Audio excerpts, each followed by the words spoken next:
Ассаламу алейкум жалпы достор, кандайсыздар? Кармаган урусуңуздар кабыл болсун. Кече болсо кызымдын суранычы боюнча шоколада жасаган болчумун. Лентамдан чыга берип шоколада болуп, ой, өзүм эле жасайынчы, бир тоюп жейли деп фруктунун баарын түшүрүп алып туруп жасадым эле. Өзгөчө сонун жана даамдуу болду, бирок мүйүз чыккан жок. Алдыда кандай жасалды ушул боюнча видео болмокчу. Алгач эле бизге бельгийский шоколад керек болот. Аны кондитер дүкөндөрүнөн сатып аласыздар. Анардын өзүн эле жасабастан жаңгак аралаштырып жасап көрүүнү чечтим. Жаңгактын каалаган түрүнү кошсоңуздар болот. Семечка кошуп койсоңуздар болот. Айтар өзүңүздөргө эмне жагат, ошону аралаштырып кошуп жасап көрсөңүздөр болот. Анар жана дал ушул жаңгактан аралаштырып жасадым. Көрүп турганыңыздардай бельгийский шоколаддарды ысык сууга салып эле эритип алабыз. Биринчи шоколад жана жаңгак, анардын аралашмасы кайра шоколад кылып, ар кандай кылып жасап көрдүм. Бул өзүңүздөрдүн фантазияңыздарга жараша кооздук жана ак менен кара шоколадты дагы аралаштырып жасап көрдүм. Бул аралашма болуп, өзгөчө кооздук болуп, бул да өзгөчө болду.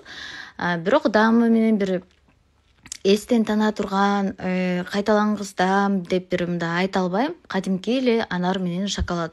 Жана сникерске деле окшотуп көрдүм. Мындай кылып жүдөп, формага салып, анан жаңгак кошуп, анар кошуп, антип жүдөбөй эле негизи анарды жеп туруп эле артынан шоколадты жеп койсо, ичиңерде анар шоколаде болуп калат деген эле ойдо калдым. Эми болсо клубника жана банан, өзгөчө мандариндерден дагы жасайбыз. Көрүп турганыңыздардай шоколадты эритип алдык жана банандын бир эле тарабын таттууларга салып алдым. Азыр ушундай тренд болуп жатыптыр. Ойлоп койдум башында ушулар полный шоколад болчу, эми болсо жарым болуп атып, аягында ушу учун эле тийгизип эле берип коюп, ушу менен оймин болуп калат окшойт деп ойлоп койдум. Анткени бардык нерселер шоколаде болуп кетиптир. Эми пияз шоколаде менен картошка шоколаде чыкканга чейин ушуларды жасап жеп үлгүрө калайын деп шашылып жасап аткан кербесин.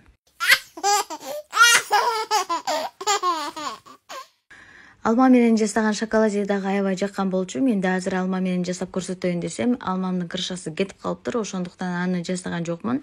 Бул мандаринди дагы жолдошум алып келгенде муздак болчу. Жылыганда жейсиңер, тамагыңар оор, кандай түшүнбөгөн немесиңер деп туруп катып койгон болчумун. Ошону эстеп кетип алып чыкпадымбы? Азыр памят жайда эмес, будильник коюп коеюн деп, еще будильникке дагы коюп алган болчумун. Мандарин жылыганда жейбиз депчи. Баягыда бир кыз мага реклама жасап бериңизчи деп айтты да. Эмне реклама десем, ушундай клубника шоколаде жасаган экен бир клиенттин буйругу менен, бирок ал клиент албай коюптур. Анан жок дегенде студентмин, акчасын чыгарышым керек деп айтты. Хорошо, анда канча сом болду? Мага ошону сат, балдарыма берейин, балдарым сүйүнүп калсын деп жанагыны сатып алдым. Общий расход 2,5 миңдей кетти. Бул жака такси менен жибергени менен. Анан балдарыма бердим. Мен балдарым таттууну жакшы көрөт, алар сүйүнүп жеп алышты. Бирок мен бул жерде жасаган шоколадын, клубникасын, жанагы банан, айтор баары 1800 сом эле болду. Болгон акчанын баары. Бул жерде 20 штук клубника эмес, 50 штук клубника жасалды, достор. Тигин сатып алганым 20 штук болчу. Өтө берекелүү, үйдө жасап жегенге эч нерсе жетпейт. Колдон келсе үйдө эле жасап жеңиздер. Биздин клубника шоколадебиз даяр болду, достор. Жаккан болсо лайк, комментарий жазганды дагы унутпаңыздар. Жасап көргөн болсоңуздар, мени белгилегенди дагы унутпаңыздар. Достор, видео тартуу оңой, рецепт чыгаруу оңой, батыраак чыгарыңызчы, андай мындай дейсиздер го.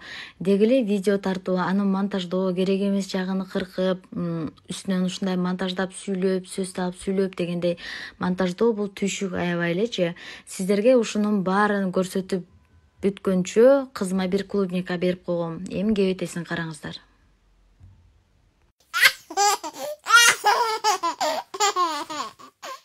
Ой кызым, белегиң үчүн чоң рахмат дедим дагы, отурган жеринен көтөрүп туруп, тоңкойтуп туруп башын жуудум дагы.